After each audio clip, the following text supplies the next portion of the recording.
ৰাহুল গান্ধীৰ সৈতে দিল্লীত কি আলোচনা কৰিছিল কংগ্ৰেছে সেই সকলোবোৰ কথা মুখ্যমন্ত্ৰী ডক্টৰ হিমন্ত বিশ্ব শৰ্মাই গম পায়।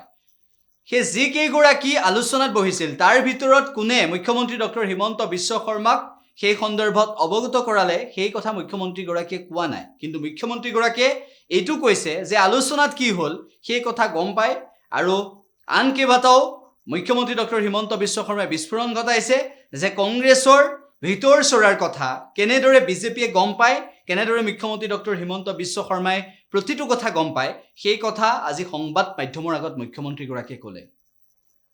মিটিং হৈছিলে তাতে বিজেপিয়ে কিমান হোৰ্ডিং লৈছে কিমান লোৱা নাই এই টুলুঙা কথাবিলাক আলোচনা হৈছিলে।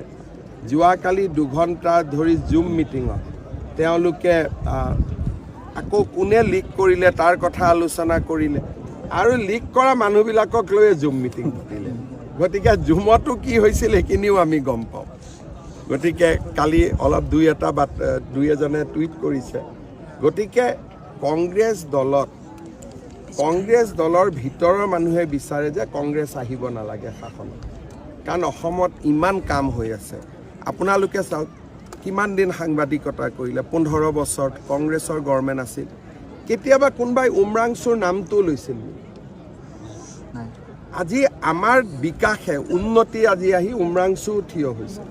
আপোনালোকে এতিয়া হাফলঙত যাওক, গাঁৱে গাঁৱে আমাৰ চৰকাৰৰ কাম দেখিব। কাৰ্বি আলঙত যাওক, গাঁৱে গাঁৱে কাম দেখিব।